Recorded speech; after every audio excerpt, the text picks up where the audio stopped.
42번째 시간이고요. 성경으로는 스바냐입니다. 스바냐는 전체가 석장으로 구성이 되어 있고요. 우리가 그동안에 공부했던 다른 성경처럼 이 스바냐서도 남한국 유다 백성들을 대상으로 하는 말씀인데 경고입니다. 경고. 자, 우리가 이렇게 보면요, 역사적으로 보면 이렇게 이제 말씀을 드릴 수가 있어요. 스바냐의 명칭과 기록자는 거의 이제 구약을 보면 기록한 사람의 이름을 따요. 스바냐서는 본 성경의 중심 인물이면서 기록자인 스바냐의 이름을 따라서 붙여진 책이다. 이렇게 보시면 되고요. 1장 1절에 보면 이 스바냐에 대한 인물 소개를 하고 있는데요. 히스기야 왕의 현손으로 로얄 패밀리입니다. 왕가의 혈통에서 태어났습니다. 그래서 예루살렘 도성에서 살았고 그가 왕이나 상류층의 죄악들을 세세하게 지적할 수 있었던 것은 그가 로얄 패밀리, 왕가 출신이기 때문이다. 굉장히 중요한 얘기를 잠시 뒤에 하겠습니다. 하나님은 왕가 출신의 스바냐를 통해서 당시 상류층 지도자들의 죄악을 적나라하게 드러내고 있고 경고, 거기 줄 보세요. 경고하고 있다. 경고의 말씀이 스바냐서입니다. 역사적 배경 매우 중요합니다. 1장 1절에서 언급하고 있듯이 줄 봅시다. 요시야가 통치하던 시대입니다. 요시야가 통치하던 시대는요, 개혁 활동이 시작되기 전이었기 때문에 정치적으로, 사회적으로, 신앙적으로 매우 무질서하고 혼란한, 특별히 이 시대는 하나님과 우상을 같이 섬겼던 그런 시대입니다. 무질서, 불신앙, 불법 이런 것이 아주 팽배했던 그런 시대.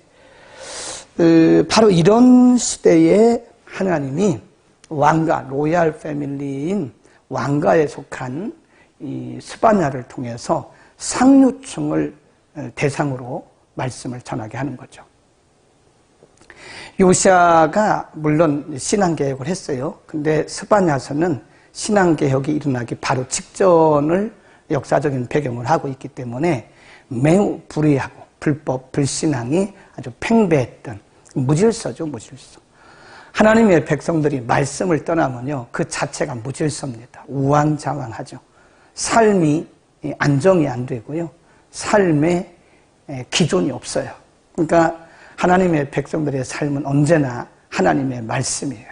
이 스바냐가 활동하던 시대는 우상도 섬기고 하나님도 섬기던 아주 무질서한, 그래서 신앙의 중심이 없던 그런 시대에 하나님이 스바냐를 선택했다. 잘 보세요. 스바냐의 1장 1절에 보면 잘 보이실는지 모르겠는데요. 1장 1절에 보면 그 스바냐에 대한 인물 설명을 아주 잘 하고 있는데요. 거기에 보면 속도가 참 늦네요.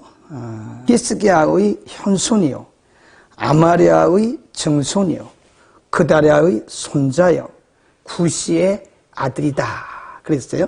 그러니까 히스기야 왕부터 시작해서 지금 선지자 스바냐의 족보를 말씀하고 있는데, 지금 성경이 왜 선지자 스바냐를 얘기하면서 히스기야의 왕가 후손이다 라고 말씀을 하고 있느냐. 그러니까 하나님이 사람을 쓰실 때 보면요, 그 상황에 맞게 쓰세요. 그러니까 예를 들어서 하류층에 속한 하류층에 속한 사람이 상류층에 속한 사람, 왕가에 있는 사람들에게 복음 못 전합니다. 말씀 못 전하죠. 그리고 그 당시 상류층에 살고 있던, 상류 계급에 속해 있던 그런 지도자층들에게는 하류층에 속한 사람들이 말씀을 못 전해요. 그러니까 하나님이 그 시대를 바라보시면서 어떤 사람은 이사야라든지 또 우리가 공부된 예레미야라든지 이런 분들은 보통 평민들에게 복음을 전했어요. 말씀을. 근데 이 이사야나 예레미야 같은 분들은 평민들에게는 복음을 전할 수 있지만, 말씀을 전할 수 있지만 상류층에게 말씀 전하기는 좀 어렵죠. 물론 이사야가 상류층에 또는 왕들에게 말씀한 경우도 있긴 있지만 대개는 보통 하류층, 평민들에게 복음을 전했죠. 근데 스바냐는, 물론 스바냐도 평민들에게 복음을 전한 것도 있어요. 그러나 주된 대상이 누구냐? 상류층이라는 거예요. 그러니까 하나님이 일꾼들을 쓰시는 걸 보면, 사역자들을 쓰시는 걸 보면요, 어떤 사람들은 보통 사람들에게 복음을 전하도록 그렇게 쓰시고요, 어떤 사람들은 이 좀 지도자층에 있는, 우리가 흔히 말하는 상류층에 있는 사람들에게 복음을 전하도록 그렇게 쓰시는 것을 우리가 볼 수 있는데, 그래서 하나님이 다양한 사람들을 쓰신다는 거죠. 대상에 맞는 사람들을 들어서 쓰시더라 하는 거죠. 그래서 하나님은 모든 영혼들이 다 구원에 이르기를 원하신다는 것을 강조해서 말씀을 드리는 겁니다. 자, 그 다음에 넘어갑니다. 서미숙 집사님, 안원준 학생 들어왔어요. 감사해요. 또 한번 보시면 이제 전체적인 그림을 제가 보여드리는 겁니다. 스바냐도 여기입니다. 이사야, 요엘, 예레미야, 하박국 이런 것처럼 여기에 남왕국 유다를 대상으로 하는 말씀이다. 그 다음에 이렇게 또 조감도를 한번 보시면요, 계속 나오잖아요. 호세아나 아모스는 북이스라엘을 대상으로 하는 것이고, 요나나 나훔은 아수르, 이방 아수르를 대상으로 하는 말씀이고, 오바댜는 에돔을 대상으로 하는 말씀이다. 여기에 반해서 스바냐, 여기 이제 끝이죠. 스바냐는 이게 바로 여기입니다. 포로 이전 시대를 기준으로 하는 거예요. 바벨론 포로 이전 시대에 스바냐는 남한국 유다 백성들에게 앞으로 이들에게 하나님의 징계가 임한다고 하는 경고. 스바냐서는 경고다. 지금 바벨론의 포로가 돼요.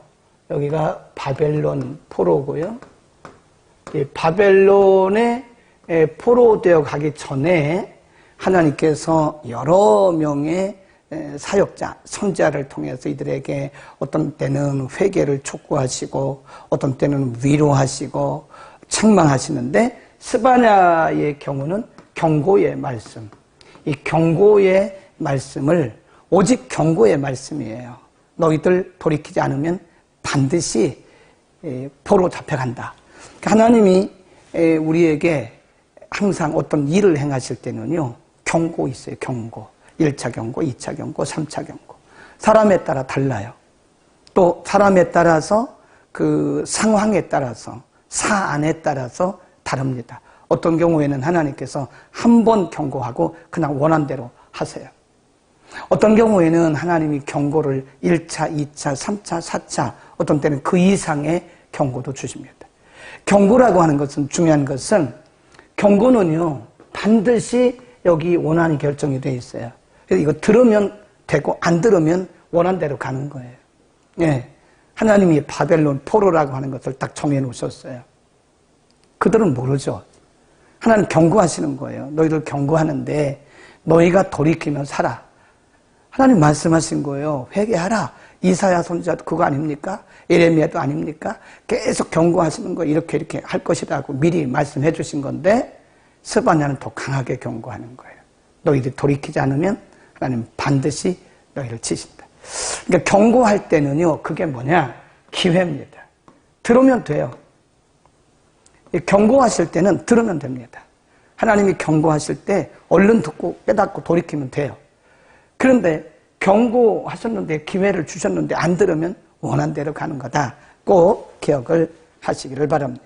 주로 경고의 말씀이라는 것을 아시기를 바라고요. 자, 이제 그러면 이제 우리가 첫 번째, 두 번째 이렇게 보는데, 전체적으로 스바냐서는 3장으로 구성이 되어 있기 때문에요. 첫 번째 부분, 두 번째 부분으로 이렇게 나눠서 보시면 됩니다. 이 첫 번째 부분은 1장 1절부터 3장 8절까지인데요. 하나님의 심판에 대한 경고입니다. 경고. 계속 경고입니다, 이거. 심판에 대한 경고, 심판에 대한 경고다. 그렇게 보시면 돼요. 하나님이 그들에게 어떻게 심판이란 말은 다르게 말하면 징계죠. 징계. 불신자들에 대해서는 심판이고 하나님의 백성들에 대해 있어서는 징계입니다. 하나님의 경고를 한번 보세요. 1장 2절 여호와께서 가라사대 내가 지면에서 모든 것을 진멸하리라. 내가 사람과 짐승을 진멸하고 공중의 새와 바다의 고기와 거치게 하는 것과 악인들을 아울러 진멸할 것이다. 내가 사람을 지면에서 멸절하리라. 나 여호와의 말이니라.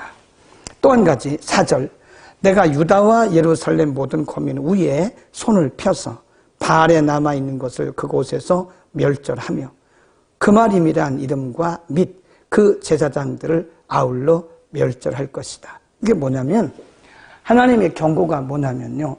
지금 하나님께서 유다 백성들에게 경고를 하시는데 하나는 모든 사람, 모든 인생들을 다 진멸할 것이다. 그 다음에 두 번째, 우상을 진멸할 것이다. 그 다음에 세 번째가 거기 보시면 6절입니다. 여호와를 배반하고 쫓지 아니한 자, 여호와를 찾지도 아니하고 구하지도 아니한 자를 멸절할 것이다. 이게 누구냐? 불신입니다. 사실 뭐 그 사람들이 그 사람이죠, 사실은. 근데 지금 말씀하고 있는 것은 모든 인생, 우리가 뒤에 보겠지만 유다 백성들 때문에 주변에 있는 다른 이방인들도 하나님의 징계, 하나님의 심판을 받아요. 진노를 받아요. 그걸 얘기하는 거예요. 우상을 숭배하는 자, 이게 바로 유다 백성들입니다. 불신에 빠진 자, 이거 유다 백성들이에요. 그러니까 하나님의 백성인 유다 백성들이 제대로 말씀대로 살지 않고 우상과 하나님을 겸해 섬기면서 불신앙적인 삶을 사니까 하나님께서 주변에 있는 나라들까지도 다 멸하시는 거예요. 그러니까 믿는 우리가 제대로 살지 않으면 우리 때문에 주변에 있는 사람들이 어려움 당할 수도 있다는 사실을 반드시 우리가 기억을 해야 됩니다. 이렇게 경고하고 있는 것은 하나님께서 온 세상을 통치하시는 온 우주 만물의 통치자라는 사실을 하나님께서 지금 가르쳐주고 있는 겁니다. 유다 백성들도 하나님의 통치 아래에서 하나님 제대로 섬기지 못하니까 하나님 징계하시고, 주변에 있는 다른 이방 나라들도 결국 이들이 하나님을 신뢰하거나 하나님을 인정하지 않으니까 하나님께서 이들도 멸절하시고, 그러니까 믿는 자나 믿지 않는 자나, 그 당시로 말하면 유다 백성들이나 이방 나라들이나 모두가 다 하나님의 통치 아래에 있다라고 하는 하나님의 절대적 통치권을 지금 말씀하고 있는 것이다. 이렇게 보시면 되겠습니다. 자, 봅니다. 그날에 대해서 이렇게 말씀합니다. 14절부터 가볼까요? 여호와의 큰 날. 큰 날이 뭐냐? 바로 하나님의 심판, 재앙의 날, 진노의 날입니다. 여호와의 큰 날이 가깝도다. 가깝고도 심히 빠르도다. 여호와의 날의 소리로다.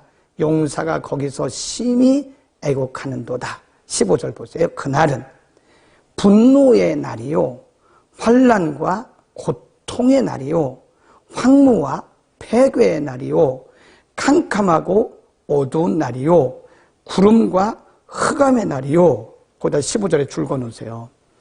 하나님의 심판의 날은 인간이 도무지 도망하거나 피할 수 없다는 겁니다. 하나님의 백성들도 마찬가지, 그리고 이방 나라도 마찬가지. 하나님께서 꼼짝 못하더라고요. 그래서 하나님이 분노하시면요, 하나님의 영역을 인간이 탈피할 수가 없어요. 도망칠 수가 없습니다. 예, 모두가 다 하나님의 통치 영역이기 때문에 그래요. 우리가 어항에 물고기들이 있어요. 예, 물고기. 예, 있습니다. 여러 마리 있겠죠? 근데 이것은 어항 안에서만 물고기입니다. 어항을 떠나면 바로 죽어요. 시간 문제죠. 예. 어항을 떠나는 순간에 죽어요. 모든 인생이 마찬가지입니다. 모든 인생이 하나님의 통치 영역이라고 하는 이 영역을 벗어날 수 없어요. 물론 어떤 사람들이 이렇게 말하죠. 나는 하나님을 인정하지 않아. 그 상관없어요. 하나님을 인정하지 않는 사람은요, 손바닥으로 태양을 가리는 것과 똑같아요. 예, 손바닥으로 자기 눈을 이렇게 가리고 태양이 없다고 말하는 사람과 똑같은 거예요. 아니, 그 사람이 태양이 없다고 태양이 없습니까? 태양이 있는데 자기가 손바닥으로 눈을 가렸기 때문에 안 보이는 거죠. 어리석어요, 인간이. 인생들이 참 어리석습니다. 손바닥으로 자기 눈을 가리우고 태양이 없다고 말하는 어리석은 인생들. 아무리 그래도 태양은 있어요. 아무리 우리가 하나님을 불신하고 인정하지 않는다 해도 하나님은 거기 계신 거고요. 여전히 온 나라, 온 인생들을 통치하시기 때문에 어떤 나라, 어떤 민족도 하나님의 통치 영역을 벗어날 수 없다. 그거를 지금 강조하고 있는 말씀이다. 꼭 기억을 하시기 바랍니다. 자, 그 다음. 그러니까 1장 15절을 꼭 기억하셔야 돼요. 그날은 분노의 날이요, 환난과 고통의 날이요, 황무와 폐교의 날이요, 캄캄하고 어두운 날이요, 구름과 흑암의 날이요. 다르게 말하면 피할 수가 없다. 피할 수가 없다. 그 말입니다. 또 보세요. 18절. 너무 중요한 말씀이 있어요. 18절에 보면, 그러니까 15절과 18절이 연결되는 겁니다. 18절. 그들의 은과 금이 여호와의 분노의 날에 능히 그들을 건지지 못할 것이며 이 온 땅이 여호와의 질투의 불에 삼키우리니 이는 여호와가 이 땅 모든 거미를 멸절하되 놀랍게 멸절할 것이다. 18절 앞에 보면 뭐라고 분명하게 말씀하고 있냐면 그들의 은과 금이 여호와의 분노의 날을 피할 수 없다는 거예요. 인간의 수고와 노력이, 인간이 가지고 있는 재물이, 그들이 가지고 있는 지식이 결단코 하나님의 분노로부터, 하나님의 징계나 하나님의 심판으로부터 그들을 피하게 할 수 없다는 거예요. 아무것도 아니에요. 하나님의 통치 영역 아래서 인간이 가지고 있는 지식 아무것도 아닙니다. 지혜 아무것도 아닙니다. 인간이 가지고 있는 물질 아무것도 아닙니다. 인간의 물질이 우리를 구원할 수가 없어요. 하나님의 진노로부터 우리를 구원하거나 진노를 피하게 할 수가 없습니다. 우리의 지혜와 지식이 할 수 없습니다. 코로나가 딱 발발이 되니까요.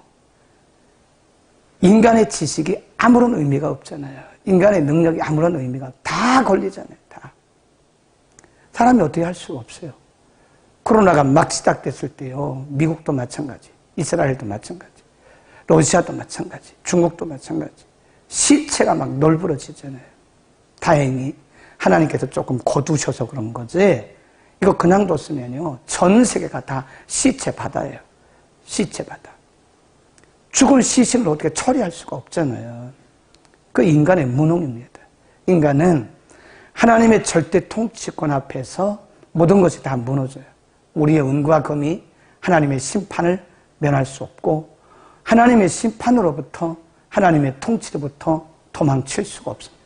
인간이 사는 길은 하나님 앞에 굴복하는 거예요. 아멘. 인간이 사는 길은 하나님 앞에 항복하고 그분을 인정하고 그분을 신뢰하고 그분을 섬기는 게요. 그러니까 신명기 28장에 보면 복받을 사람과 저주받을 사람을 말씀해요. 복받는 사람이 누구냐? 하나님을 인정하고 경외하는 자예요. 누가 저주받나? 하나님 인정하지 않는 사람은 저주받아요. 틀림없이 저주받습니다. 네. 하나님이 제일 싫어하는 것이 하나님을 거부하는 거고요. 불신앙이거든요. 어떤 것으로도 하나님의 진노를 피할 길이 없습니다. 인간이 사는 길은 하나님 앞에 항복하고 굴복하고 하나님을 인정해드리고 그분을 경외하고 그분을 예배하는 것입니다. 그러니까 우리가 사는 길은, 우리가 이 땅에 있는 동안에 사는 길은, 그리고 하나님의 은혜와 복을 누리는 길은 그분을 인정해야 돼요. 그리고 그분을 높여야 돼요. 그분을 예배해야 돼요. 이거 외에는 길이 없어요. 인간은 피할 수가 없다 하는 사실을 꼭 기억하시기를 바랍니다. 신앙으로 살아야 되는 것이다.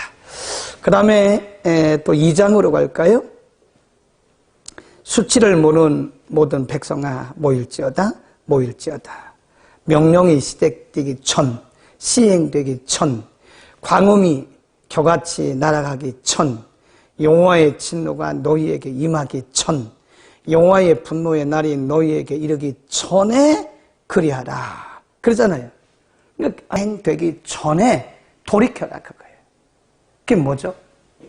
이거는 하나님이 지금 다시 기회를 주시는 거예요.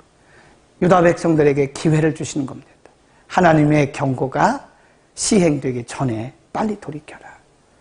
하나님의 진노가 떨어지기 전에, 불같이 떨어지기 전에 빨리 돌이켜라. 소돔과 고모라는 안 그랬나요? 하나님이 소돔과 고모라를 멸하시기 전에 미리 경고하셨잖아요. 예. 근데 뭘로 여겨요? 농담으로 여기는 거예요. 하나님의 말씀을 농담으로 여겨요. 끝까지 거부합니다. 그러니까 결국은 노아와 그의 가족, 물론 미안합니다. 롯과 노아의 시대도 마찬가지고요. 롯의 철을 제외한 노아와 두 딸 외에는 다 망했잖아요. 하나님의 말씀을 농담으로 여기면 안 됩니다. 뭐뭐가 이루어지기 전에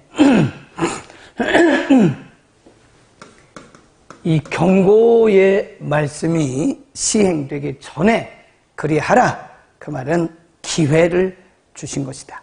기회가 왔을 때 기회를 잡아야 됩니다. 예. 또 보겠습니다. 3절 보세요. 3절 여호와의 규례를 지키는 세상의 모든 겸손한 자들아 너희는 여호와를 찾으며 공의와 겸손을 구하라. 너희가 혹시 여호와의 분노의 날에 숨김을 얻으리라. 뭐죠? 기회를 주셨을 때에 깨닫고 돌이키면 하나님께서 분노를 거두신다는 거 아닙니까? 3절의 말씀이. 응? 여호와의 규례를 지키는 세상의 모든 겸손한 자들아 여호와를 찾으라. 그리고 공의와 겸손을 구하라. 너희가 혹시 여호와의 분노의 날에 숨김을 받으리라. 기회를 주신다 그 말이에요. 기회를 주셨으니 너희는 빨리 돌이켜라. 그래야 하면 하나님께서 너희를 살려주실 것이다. 그리고요 쭉 내려가 봅니다. 2장 8절 내가 모압 이제 보면 그 주변에 있는 나라들을 다 언급하세요. 자, 지도를 한번 보세요. 모압, 암몬, 모압 여기죠? 암몬 여기죠? 예. 모압 회방과 암몬의 후욕을 들었나니 그들이 내 백성을 회방하고 스스로 커서 그 경계를 침범하였느니라. 9절 그러므로 만군의 여호와 이스라엘의 하나님이 말하노라. 내가 나의 삶을 두고 맹세하노니 장차 모압은 소돔 같으며 암몬 자손은 고모라 같을 것이라. 찔레가 나며 소금 구덩이가 되어 영원히 황무하리니 나의 끼친 백성이 그들을 노략하며 나의 남은 국민이 그것을 기업으로 얻을 것이다. 그 다음에 12절에 보면 구수 맨 아래죠. 여기입니다. 구수 맨 아래지요. 구수에 대한 구수 사람아 12절 구수 사람아 너희도 내 칼에 살육을 당하리라. 여호와가 북방을 향하여 손을 펴서 아수르를 멸하며 니느웨로 황무게 할 것이다. 아수르 여기죠. 네. 그러니까 보면 동서사방이에요. 동서사방에 있는 모든 나라들이 하나님의 통치 아래에 있다는 것을 지금 말씀하고 있는 것입니다. 3장으로 갑니다. 1절 패역하고 더러운 곳 포악한 그 성읍이 화 있을진저 그가 명령을 듣지 아니하며 교훈을 받지 아니하며 여호와를 의뢰하지 아니하며 자기 하나님에게 가까이 나아가지 아니하. 이게 죄라는 거예요. 이게 죄라는 거예요. 3장 2절. 하나님이 지금 죄로 윤리적 도덕적 죄를 말하는 게 아니에요. 우리는 잘못 생각하면 윤리 도덕을 자꾸 말하기 쉬운데, 물론 윤리적 도덕적인 죄도 있지요. 그런데 성경이 말하는 근본적인 죄는 그거보다 훨씬 앞서 본질적인 죄는 하나님을 배반하는 죄예요. 다시 한번 보세요. 다시 3장 2절. 그가 명령을 듣지 아니하고 교훈을 받지 아니하고 여호와를 의뢰하지 아니하고 자기 하나님에게 가까이 나아가지 아니하도다. 뭐죠? 불신앙이죠. 불신앙. 하나님을 멀리하고 말씀을 멀리하고 말씀을 무시하고 조롱했던, 하나님을 신뢰하지 않았던, 믿지 않았던 그것이 큰 죄라, 그런 말씀이에요. 3절. 그 가운데 방백들은 부르짖는 사자요 그 재판장들은 이튿날까지 남겨두는 것이 없는 저녁 일이요.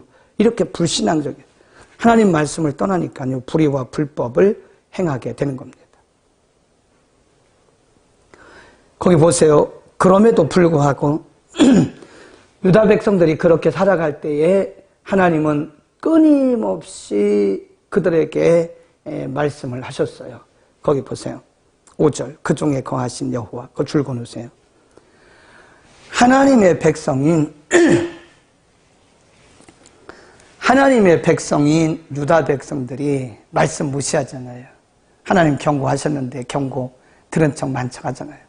농담으로 여기잖아요. 하나님이 그렇게 싫어하시는 우상 숭배하잖아요.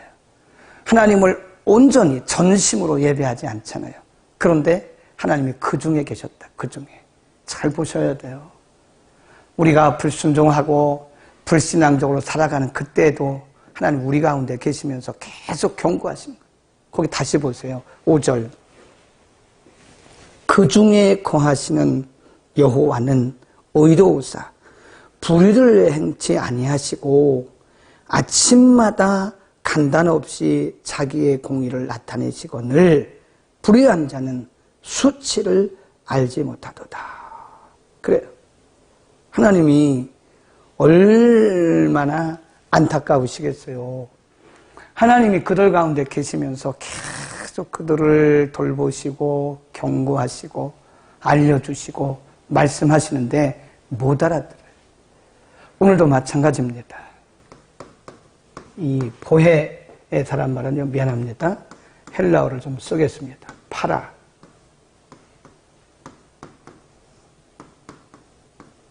파라클레토스라 그래요.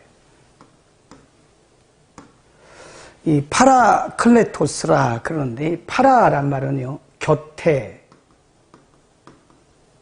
그런 뜻입니다. 네, 곁에. 클레토스란 말이 변호자, 상담자, 교사, 그런 뜻이에요. 위로자, 그런 뜻입니다. 인도자. 성령이 우리 안에 계시는 거예요. 우리 안에. 네.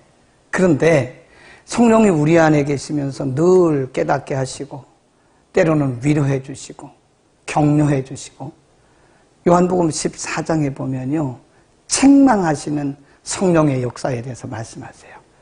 성령이 항상 위로만 하시는 게 아니에요. 성령이 때로는 책망하십니다. 그 사람의 말로 들으면 안 된다니까요. 우리 자신에게 책망하시는데 하나님께서 말씀을 통해서 책망하시기도 하시고요, 사람을 통해서도 책망하세요. 그러니까 말씀을 들으면서 사람의 말로 들으면 여러분 불행한 사람이에요. 아, 목사님이 누구한테 소리를 듣고 나 들으라고 저러냐고. 참 불행한 사람. 불신자가 똑같은 사람이에요. 그 불신자나 똑같아요. 인간적으로 들으면 안 돼요. 하나님이 우리 안에 계시는 성령께서, 보혜사 성령께서 나를 책망하시는 거예요. 우리 안에 계십니다. 우리 안에. 우리의 인격 안에 계시고 우리의 삶의 현장 가운데 계세요. 때로는 나하고 전혀 상관없는 사람을 통해서 우리에게 말씀하실 때가 있어요. 그때는 아주 우리가 믿지 않는 사람이나 아니면 전혀 관계없는 사람에게 그 말을 들으면 속도 상하고 자존심 상할 수 있어요. 그러나 그렇게 들으면 안 돼요. 하나님 우리가 깨닫지 못할 때 우리에게 그렇게 말씀하실 때가 있어요. 기분 나빠하면 안 돼요. 그 속에 하나님의 음성이 있구나. 성령, 보혜사 성령님의 음성이 있구나. 이렇게 들어야지 그거를 자존심 상한다고, 속상하다고, 기분 나쁘다고 들으면 안 됩니다. 반드시 성령은 우리 안에 계시면서 우리를 지시하시고, 지도하시고, 안내하시고, 때로는 책망하신다는 사실을 꼭 기억하시기를 바랍니다. 말씀하시고, 또 말씀하시고, 7절. 내가 이르기를, 너는 오직 나를 경외하고 교훈을 받으라. 그리하면 내가 형벌을 내리기로 정하기는 하였거니와 너의 거처가 끊어지지 아니하리라 하였으나 그들이 부지런히 그 모든 행위를 더럽게 하였다. 하나님이 안타까워하시는 거예요, 지금. 하나님이 기회를 주시고 또 주시고 또 주시고 또 주시는데도 불구하고 그들은 7절 끝에 보면 그 모든 행위를 더럽게, 어떻게? 부지런히.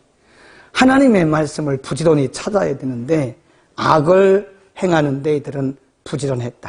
그런 말씀을 해요. 자, 이제 3장 두 번째 부분이죠. 3장 14절 3장 14절 이하입니다. 시온에 따라 노래할지어다. 이스라엘아 기쁘게 부를지어다. 예루살렘 따라 전심으로 기뻐하며 즐거워할지어다. 이게 누구냐? 유다 백성들이에요. 15절. 여호와가 너의 형벌을 제하였고 너의 원수를 쫓아내었으며 이스라엘 왕 여호와가 너의 중에 있으니 내가 다시는 화를 당할까 두려워 아니할 것이다. 그날에 사람이 예루살렘에 이르기를 두려워하지 말라. 시온아 내 손을 늘어뜨리지 말라. 17절.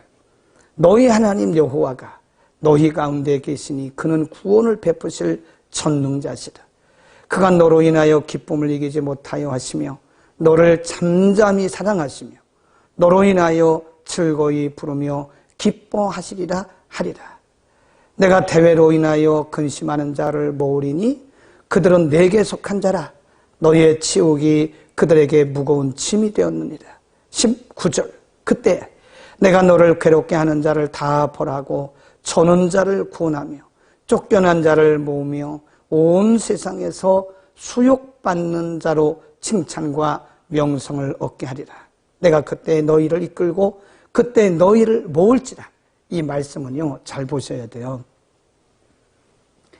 이 말씀은 지금 하나님을 불신하고 우상숭배에 빠져있고 불의와 불법을 행하고 있는 유다 백성들에게 주신 약속입니다. 약속. 지금 경고도 있고 그리고 약속도 있어요. 앞에 부분은 경고고 뒤에 부분은 약속입니다. 자, 그러면 여기에 하나님의 전제 조건이 있어요. 뭐죠? 하나님의 주신, 하나님이 말씀하신 경고의 말씀을 듣느냐 안 듣느냐예요. 네, 하나님이 경고하신 말씀을 들으면 지금 우리가 읽었던 17절 이하의 그 말씀대로 약속대로 되는 거예요.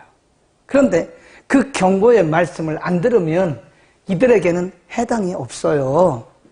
해당 사항이 없습니다. 근데 안타깝게도 유다 백성들은 경고의 말씀도 있고 약속의 말씀도 있는데 이 경고의 말씀을 안 들었어요. 그래서 이 약속의 말씀이 그들과는 상관이 없어요. 그래서 결국은 나중에 주전 586년에 바벨론의 포로가 되어가요. 왜 그러죠? 경고 안 들었으니까.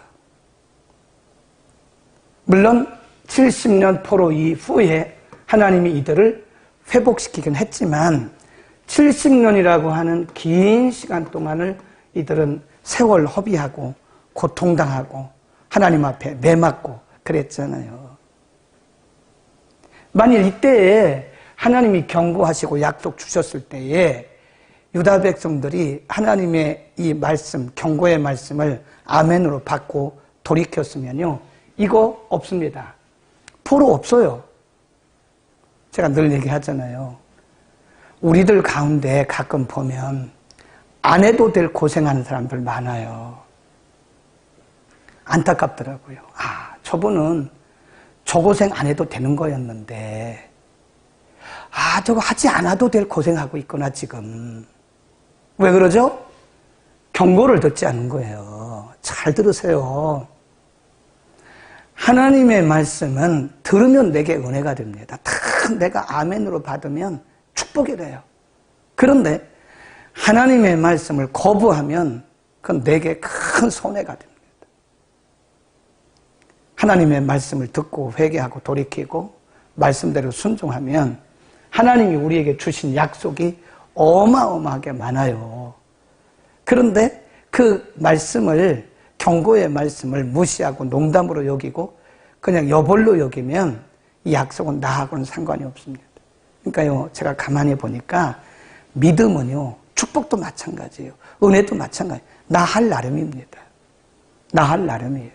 충청도에서는 이걸 뭐라 그러냐면 지 귀여우면 지가 받는다. 자기란 말을 지라고 그래요. 지 귀여우면 지가 받아요. 사람들을 봐도 그래요. 이렇게 귀여움 받을 사람은 귀여움 받을 일을 하더라고요. 아, 왜 사람을 차별하냐고. 뭘 차별입니까? 자기 귀여움 자기가 받는 건데. 아, 그러면 순종하지도 않는 사람을 누가, 물론 사랑을 하고 늘 이렇게 기도는 하겠지만 순종하지도 않고 예배도 안 오고 기도도 안 하는 사람은 누가 좋아합니까? 그러면 여러분 같으면 좋아하겠어요? 하나님도 좋아하시지 않는데. 차별하는 게 아니에요. 자기 귀여움 자기가 받는 거예요. 우리가 자녀들을 양육해도 귀여움 받을 자녀는 따로 있더라고요. 성도들도 마찬가지예요. 하나님 앞에 우리 다 마찬가지예요. 저도 마찬가지예요. 저도 이렇게 열심히 하는 게 하나님 앞에 귀여움 받으려고 하는 겁니다. 물론 저의 사역이고 저의 사명이긴 하지만 하나님 보실 때 얼마나 좋아하시겠어요. 야, 김 목사. 다른 사람들은 다 뭐 여러 해 놀러도 가고 휴가도 가고 뭐 이것도 하고 그러는데 김 목사는 항상 교회에서 성도들 이렇게 잘 가르치는구나. 얼마나 좋아하시겠어요. 지겸 쥐가 받는 거예요. 예. 네. 교회도 보면 귀여움 받을 사람들이 있더라. 하나님께 귀여움 받을 사람들이 알아서 해, 알아서 다 알아서 합니다. 누가 뭐 시키지 않아도 알아서 해요. 그런데 귀여움 받지 못하는 사람은요, 시켜도 안 해요. 네. 시켜도 안 해요. 안타깝죠? 그러니까 자기 귀여움 자기 받는 거예요. 분명히 기억하세요. 하나님이 주신 말씀을 내가 믿음으로 받고 아멘으로 받고 그 말씀대로 순종하면 하나님의 약속이 내게 은혜와 복으로 와요. 그러나 하나님의 약속을 무시하고 하나님의 경고를 여벌로 듣고 농담으로 듣고 그러면 하나님이 성경에 수천 가지 수만 가지 약속이 있어도 여러분하고는 상관없습니다. 그렇게 행하는 사람과는요 아무런 상관이 없어요. 우리 하기 나름입니다. 꼭 기억하십시다. 말씀 무시하지 마세요. 자기 귀여움은 하나님 앞에서 자기 귀여움은 자기 반. 은혜도 자기 할 나름이에요. 하나님의 복도 자기 할 나름입니다. 하나님이 은혜와 복을 주시는데 동일하게 다 주십니까? 아닙니다. 절대 아닙니다. 우리가 구원받는 것은 예수 믿고 구원받는 것은 누구나 똑같아요. 예수를 믿어야 구원받아요. 그러나 예수 믿고 난 이후의 은혜와 복은 자기 할 나름입니다. 자기 할 나름이에요. 다 똑같지가 않아요. 우리는 하나님 앞에 아름답게 보일 일들이 있어야 됩니다. 특별히 하나님의 경고의 말씀을 여벌로 듣거나 무시하지 않기를 바랍니다. 자, 이제 거의 다 끝나갑니다. 너무 귀한 말씀을 드렸어요. 그러니까 17절에서 20절 말씀은 사실은 하나님이 그들에게 주신 약속이었는데 정말 안타깝고 불행하게도 유다 백성들이 이 말씀을, 이 경고의 말씀을 다 무시해서 그들과는 상관없는 것이 되고 말았다 하는 겁니다. 자, 목적입니다. 스바냐의 목적 이미 다 말씀드린 것을 요약하는 거예요. 분노에 대하여 경고하기 위하여 기록이 됐습니다. 스바냐가 활동하던 시대는 요시야 왕의 통치 초기입니다. 이 시대는 하나님을 떠나서 우상 숭배에 빠져있던 백성들에게 하나님의 심판을 경고할 목적으로 기록이 됐다.